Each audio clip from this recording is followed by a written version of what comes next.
it is helpful to understand how our brains filter information and process it.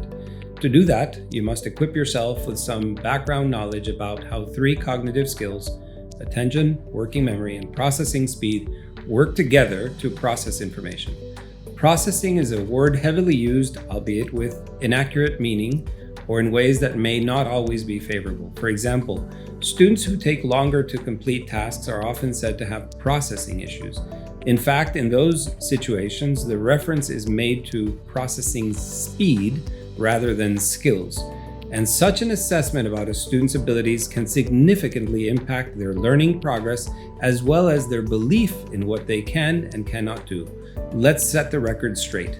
Processing skills are a set of skills employed by our brains to transform information present in the environment, be it visual, auditory, or tactile, into actionable next steps. For example, giving verbal direction to a student requires from that student more than just hearing the words, which they often do.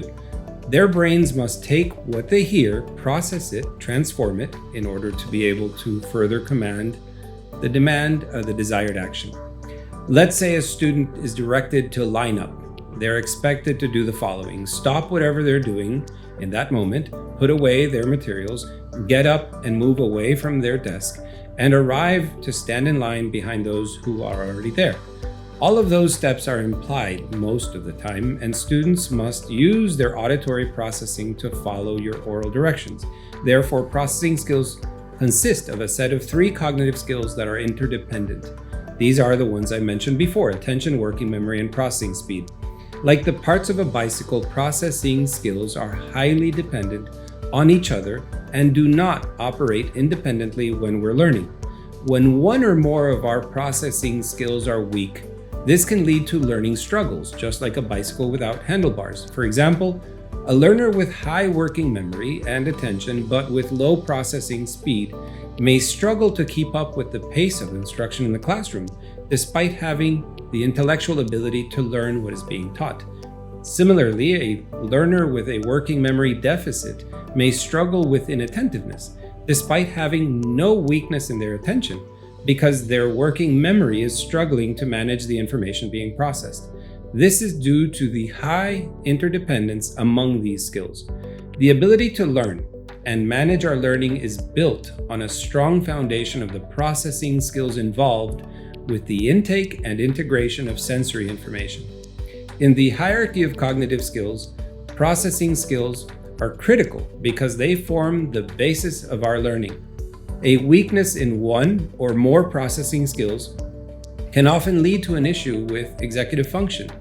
As you might already know, executive function, including skills like planning, organization, prioritization, time management, self-monitoring, impulse control, cognitive flexibility, initiation, and motivation. It is also important to note that our processing skills affect our ability to amass knowledge, which is critical to our learning success. Therefore, processing skills underlie other important skills such as memory, critical thinking, and creativity.